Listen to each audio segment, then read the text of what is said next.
Hello everyone, आप सभी स्वागत है आपके अपने यूट्यूब चैनल में। आज हम लोग क्लास 10th के मैथ के चैप्टर 1 के बहुत ही महत्वपूर्ण ऑब्जेक्टिव प्रश्नों का अध्ययन करने वाले हैं। तो शुरू से लेकर अंत तक बने रहिए और एक एक प्रश्न को अच्छी तरह से देखिए। ये आपके एग्जाम के लिए बहुत ही उपयोगी है। तो देखिए, पहला सवाल है,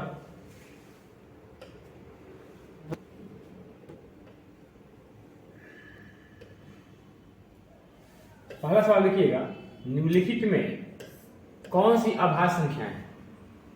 सबसे पहले समझिए आभाज्य संख्याएं किसे कहते हैं। वैसी संख्याएं जो एक और स्वयं से विभाजित होती हैं, वैसी संख्याएं जो एक और स्वयं से पूर्णतः विभाजित होती है उसको हम लोग अभाज्य संख्या कहते हैं। तो 27 एक भाज्य संख्या है, 35 भी एक भाज्य संख्या है, 13 एक अभाज्य संख्या है। तो एक का आंसर हो जाएगा ऑप्शन सी। ठीक है। अगला सवाल, यदि ए और बी अभाज्य संख्याएं हैं तो लसा ए बी होगा। लसा ए बी होगा। दो अभाज्य संख्याओं का मौसम तो एक होता है, लेकिन लसा क्या होता है, उन दोनों संख्याओं का गुणनफल होता है, यानी ए बी होता है। ए गुना बी होता है। तीसरा सवाल देखिए, संख्या 2.13, 113, 1113, फिर 1111, मतलब कि यह संख्या कौन सी है, मतलब कैसी संख्या है। तो याद रखिए, दशमलव के बाद कोई विशेष अंक का वृद्धि हो तो वह अपरिमेय संख्या होती है। क्या होती है? अपरिमेय संख्या। इसका राइट आंसर हो जाएगा ऑप्शन सी हो जाएगा। अगला सवाल देखिए, 4 नंबर, सअभाज्य संख्याओं का मौसा होता है। सअभाज्य संख्याओं का मौसा कितना होता है, यही हम लोग को देखना है। तो सअभाज्य संख्याओं का मौसा होता है 1, तो इसका राइट आंसर हो जाएगा ऑप्शन बी। अगला सवाल, यदि a में एक धनात्मक पूर्णांक है तो धनात्मक विषम पूर्णांक का रूप होगा। धनात्मक विषम पूर्णांक, यहाँ क्या कर रहा है, विषम पूर्णांक। तो विषम संख्या क्या होता है, 1 होता है, 2 3 होता है, 5 होता है। याद रखिएगा, 1 3 5 यह धनात्मक विषम पूर्णांक होता है। ठीक है। तो यूक्लिड का जो नियम होता है, a बराबर bq प्लस r, अगर r की जगह पर 1 हो, चाहे 3 हो, चाहे 5 हो, ध्यान दीजिए, 1 हो, 3 हो, 5 हो, यानी विषम संख्याएं हो, तो वही धनात्मक विषम पूर्णांक का रूप होगा। तो ध्यान से देखिए, a में देखिए r की जगह पर 2 है तो यह नहीं होगा। यहाँ पे देखिए r की जगह 4 है तो यह भी नहीं होगा। यहाँ पे देखिए r की जगह 1 है, यानी यही होगा, मतलब ऑप्शन सी, 5 का ऑप्शन सी हो जाएगा।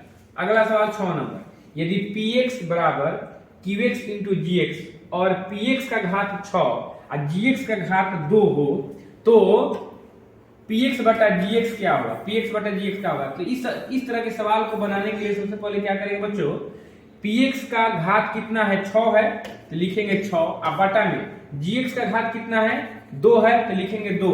2 से भाग देंगे 6 में, कितना आएगा, 3। इसका राइट आंसर ऑप्शन पी हो जाएगा। क्या हो जाएगा, ऑप्शन सी हो जाएगा। चलिए अगला सवाल देखिए, 7 नंबर सवाल देखिए, बहुत ही जबरदस्त सवाल है।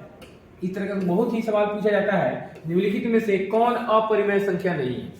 अपरिमेय संख्या नहीं है, इसका मतलब यह है कि यहाँ पे परिमेय संख्या देखना है। ठीक है, परिमेय संख्या देखना है। तो 4 ऑप्शन में से 3 ऐसे ऑप्शन होंगे जो कि अपरिमेय होंगे और एक अपरिमेय नहीं होंगे। तो देखिए, पाई एक अपरिमेय संख्या है, ये बता लीजिए। वहीं अगर पूछ दे कि पाई का मान 22/7 यह कौन सी संख्या है, तो सीधा जवाब देंगे परिमेय संख्या। क्या देंगे, परिमेय संख्या। सीधा सिंपल जवाब है बच्चों, ये सिंपल जवाब है, परिमेय संख्या होता है। अब देखिए, √7 भी एक अपरिमेय संख्या है। √2/√5 यानी 2 अपरिमेय संख्याओं का को भाग करने पर एक अपरिमेय संख्या प्राप्त होती है। ये भी अपरिमेय संख्या है, तो बच गया 3√75। 3√75 को हम सॉल्व करेंगे ना, तो हो जाएगा 3 गुना हो जाएगा 5√3 अब बटा में 48 का हो जाएगा आपका 4√3। ठीक है, तो √3 से √3 खत्म हो जाएगा, ऊपर बचेगा 15 और नीचे हो जाएगा 4। 15 हो जाएगा और 4 हो जाएगा, 15/4, यानी यह एक परिमेय संख्या है। तो यही हो जाएगा राइट आंसर, ऑप्शन डी हो जाएगा, 7 का ऑप्शन डी हो जाएगा। अगला सवाल देखा जाए बच्चों, अगला सवाल बहुत ही जबरदस्त सवाल है कि यदि 2 संख्याओं का गुणनफल 2166 है, ध्यान दीजिएगा, यदि 2 संख्याओं का गुणनफल कितना है जी, 2166 है और उनका मौसम 19 है, तो लसा क्या होगा। तो लसा निकालने के लिए क्या करते हैं बच्चों, दो संख्याओं का गुणनफल, याद रखेंगे फॉर्मूला, लसा बराबर दो संख्याओं का गुणनफल बटा मसा। लसा बराबर क्या होता है, दो संख्याओं का गुणनफल बटा मसा, ठीक है। यानी 2166 में हम लोग 19 से भाग देंगे तो हो जाएगा कितना, बोलिए कितना भागफल आएगा, 19 एकम 19 और हो जाएगा 2, फिर 19 से कम 19, आप फिर हो जाएगा 114। इसका राइट आंसर हो जाएगा ऑप्शन सी 114। अगला सवाल देखिए बच्चों, अगला सवाल देखिए यहाँ पे 9 नंबर सवाल है।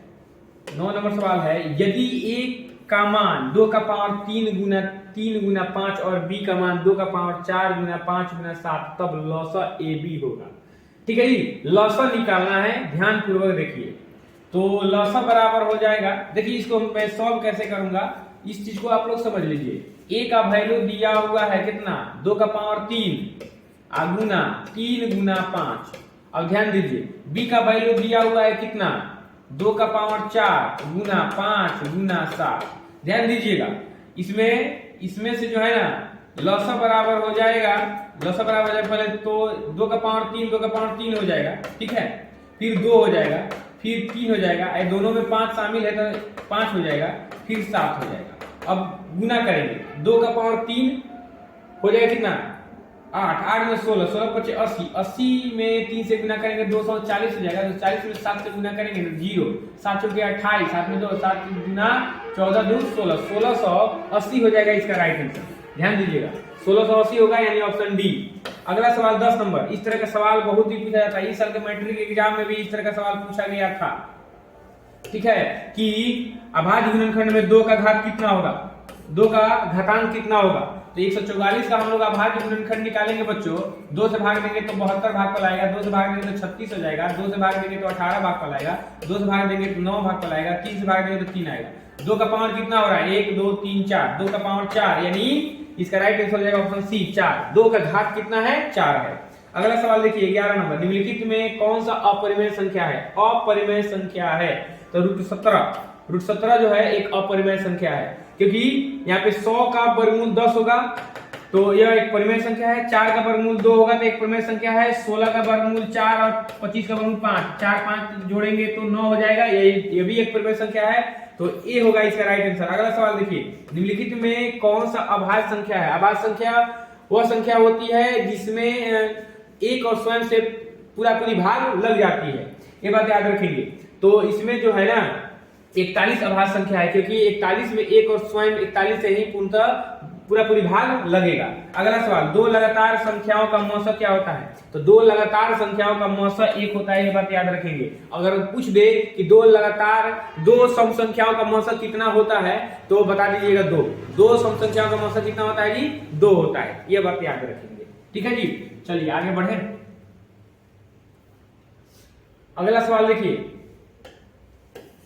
निम्नलिखित में कौन सा परिमेय संख्या है। निम्नलिखित में कौन सा परिमेय संख्या है, 1/144, 144 का वर्गमूल 12 होता है, 1/12 हो जाएगा, यह परिमेय संख्या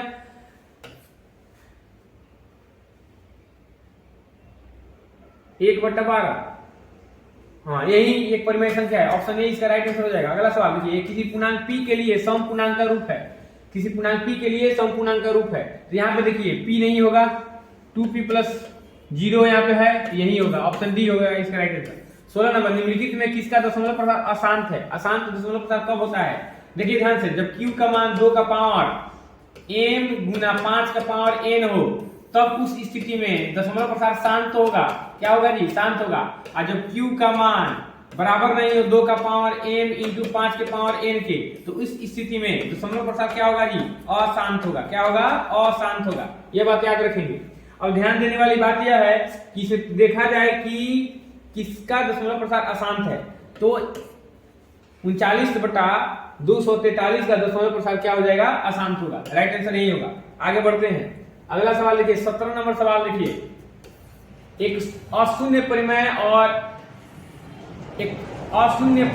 और अपरिमेय संख्याओं का गुणनफल होगा, एक परिमेय और एक अपरिमेय संख्याओं का गुणनफल हमेशा अपरिमेय संख्या होता है। अब देखिए 0.7 के ऊपर रेकरिंग दिया हुआ है तो दशमलव हटाएंगे तो 7, अब बटा में दशमलव है, दशमलव के बाद एक अंक पर रेकरिंग है तो 1 9 हो जाएगा, 7/9 इसका राइट आंसर हो जाएगा। आगे बढ़ते हैं, पाई/3 क्या है, तो पाई एक अपरिमेय संख्या है, अपरिमेय संख्या, अपरिमेय, अब बटा में 3 एक परिमेय है, तो अपरिमेय में परिमेय संख्या से भाग देने पर एक अपरिमेय संख्या प्राप्त होती है, एक अपरिमेय संख्या प्राप्त होती है, तो 19 का हो जाएगा कितना, बोलिए बी हो जाएगा।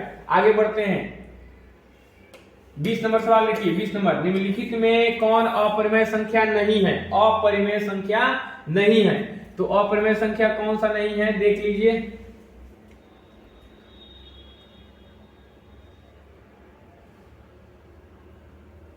यहां पर जो है ना क्वेश्चन मिसप्रिंट है, यहाँ पे 49 होना चाहिए, तो 5/7 हो जाएगा, यही राइट आंसर हो जाएगा, ऑप्शन डी। बाकी सब तो जो है ना अपरिमेय संख्या है, वही ऑप्शन डी ही, मतलब कि यहाँ मिसप्रिंट से सवाल में दिक्कत हो गया है। देखिए 21 नंबर सवाल देखिए, √3/√12, √3/√12, तो √3 बटा में √12 का गुणनखंड अगर करें तो कितना आएगा, 4 3 12 यानी 2√3, √3 से √3 खत्म हो गया, 1/2 आएगा, 1/2 कौन सी संख्या है, परिमेय संख्या है। 21 नंबर सवाल का राइट आंसर हो जाएगा ऑप्शन ए। अगला सवाल देखिए, अगला सवाल देखिए, यहां पर अगला सवाल देखिए, यह 22 नंबर हो गया, यह 23 नंबर हो गया, यह 24 नंबर, यह 25 नंबर, ठीक है, नंबरिंग थोड़ा गड़बड़ हो गया, कोई बात नहीं। निम्नलिखित में कौन परिमेय संख्या है, निम्नलिखित में कौन परिमेय संख्या है, देखिए यहाँ पे ए में √3 एक अपरिमेय संख्या है, ठीक है, √2 से √2 खत्म हो जाएगा, बचेगा 2 एक परिमेय संख्या है, तो इसका राइट आंसर हो जाएगा ऑप्शन बी। अब देखिए √2 क्या है, √2 एक अपरिमेय संख्या है, ऑप्शन बी इसका राइट आंसर हो जाएगा। आगे देखिए 1/√3 किस प्रकार की संख्या है, तो अपरिमेय संख्या है, 1/√3 एक अपरिमेय संख्या है। अगला सवाल देखिए, निम्नलिखित में कौन सा अपरिमेय संख्या है, अपरिमेय संख्या देखना है जी, √64/√36 यानी 8/6 हो जाएगा, √81 का वर्गमूल 9 हो जाएगा, 25 का वर्गमूल कितना हो जाएगा, 5 हो जाएगा, 49/9 यानी 7/3, 49 का वर्गमूल 7 और 9 का वर्गमूल 3 हो जाएगा। तो अपरिमेय संख्या इसमें कौन है जी,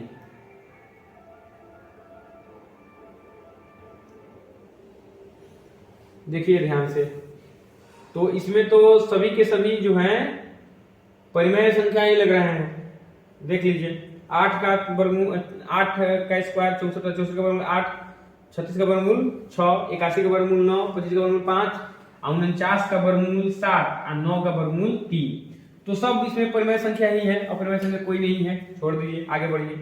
अगला सवाल देखिए, 26 नंबर सवाल देखिए, या 27 नंबर, या 28 नंबर, या 29 नंबर, या 30 नंबर, ठीक है जी। अब देखिए 11/25 का दशमलव प्रसार होता है, 11/25 का दशमलव प्रसार क्या होता है, देखिए 25 है तो 25 का गुणनखंड करेगा तो 5 गुना 5 आएगा, यानी 5 का स्क्वायर आएगा, तो 5 का स्क्वायर यानी शांत हो जाएगा। अब देखिए 70/14 का दशमलव प्रसार क्या होता है, तो अशांत होगा, अशांत होगा, यानी 14 का गुणनखंड 2 गुना 7 होगा, 7, 2 और 5 को छोड़कर अन्य अभाज्य संख्या है, इसलिए दशमलव प्रसार क्या हो जाएगा, इसका अशांत हो जाएगा। 11/15 का दशमलव प्रसार क्या होगा, इसका भी दशमलव प्रसार क्या हो जाएगा, अशांत होगा। पाई किस प्रकार की संख्या है, तो पाई एक अपरिमेय संख्या है, याद रखेंगे बच्चों, पाई एक अपरिमेय संख्या है। दो परिमेय संख्याओं के बीच कितनी परिमेय संख्या हो सकती है, दो परिमेय संख्याओं के बीच कितनी परिमेय संख्या हो सकती है, इसका राइट आंसर क्या हो जाएगा, अनंत। अनंत, दो परिमेय संख्याओं के बीच अनंत परिमेय संख्या हो सकती है। तो 30 प्रश्नों को हम लोगों ने सॉल्व किया, बहुत ही इंपोर्टेंट प्रश्न है, ठीक है। इसके आगे भी हम लोग चलते हैं, देखिए ध्यान से,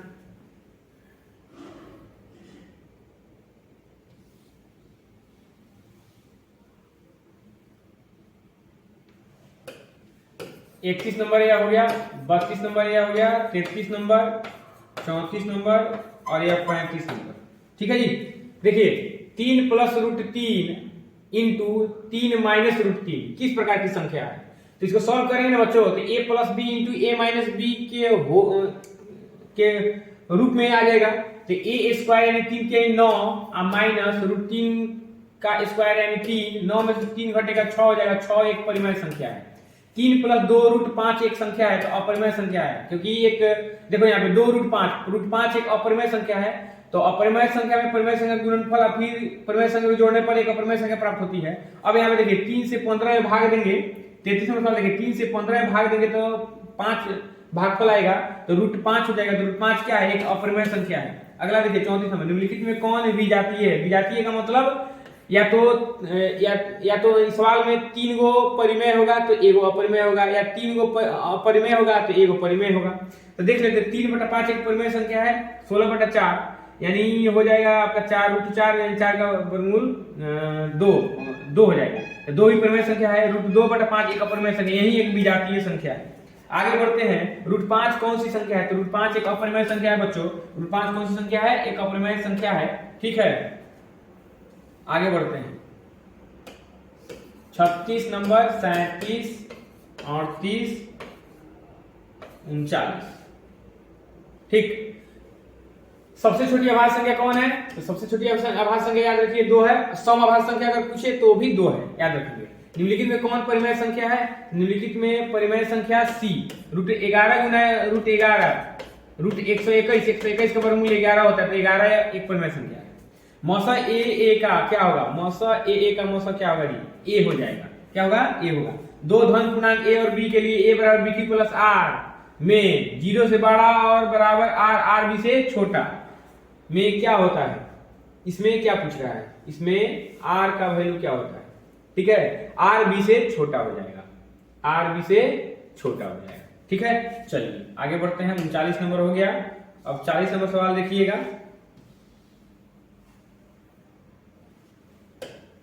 ये 40 नंबर, ये 41 नंबर सवाल, या 42 नंबर सवाल, या 43 नंबर सवाल, या 44 नंबर सवाल। ठीक है, 40 नंबर सवाल देखिए। 11.23504 क्या है? क्या है? एक परिमेय संख्या, क्योंकि इसका दशमलव प्रसार हम लोग, ये दशमलव प्रसार इसके आधार पर हम लोग परिमेय संख्या का निरूपण कर सकते हैं। 5.237 क्या है? बोलिए, एक परिमेय संख्या। क्या है जी? एक परिमेय संख्या। 3 - क्या है? एक अपरिमेय संख्या। क्या है? एक अपरिमेय संख्या। अब इसका महत्तम समापन देखिए, 3 का स्क्वायर गुना 2 गुना 5, 3 का स्क्वायर गुना 2 का स्क्वायर गुना 5, 3 का स्क्वायर यानी 3 गुना 3 3 9 गुना 2 गुना 5 मिल रहा है 5 10 9 90। ये हो जाएगा इसका राइट आंसर, ये हो जाएगा इसका राइट आंसर। ठीक है, देखिए 44 और 45, यह 44 नंबर सवाल है और यह है 45 नंबर सवाल। ठीक है, एक वृत्ताकार पथ पर 3 धावक एक ही समय से दौड़ना प्रारंभ करते हैं। 1 घंटे, 3 घंटे या 5 घंटे समय लगाकर तीनों को प्रसारण से पुनः कितने समय बाद मिलेंगे? तो क्या करेंगे? इस तरह के सवाल को ये तीनों घंटे को गुना कर देंगे डायरेक्ट, माने लौसा निकालेंगे भाई, गुना नहीं करेंगे, लौसा निकालेंगे। तो 1 में 3 से गुना करेंगे, 3 एकम 3 5 15 घंटे इसका आंसर हो जाएगा। अगला सवाल 45 में, एक वृत्ताकार पथ पर 3 धावक दौड़ना प्रारंभ करते हैं तो एक चक्कर लगाने में 3 घंटे 4 घंटे 8 घंटे का समय लगते हैं। तो तीनों को प्रस्थान बिंदु पर पुनः कितने पुनः मिलने में समय लगेगा? तो 3 का हो जाएगा 1 गुना 3, 4 का हो जाएगा 1 गुना 2 गुना 2, 8 का हो जाएगा 2 गुना 2 गुना 2। ठीक है, यह दोनों मिल जाएगा। ठीक, तो 3 गुना 2 गुना 2 गुना 2। ठीक है, 3 गुना 6, 6 गुना 12, 12 गुना 24, 24 घंटे इसका राइट आंसर हो जाएगा। तो 45 प्रश्नों को देख लीजिए। ठीक है, फिर मिलेंगे अगले वीडियो में, तब तक के लिए धन्यवाद।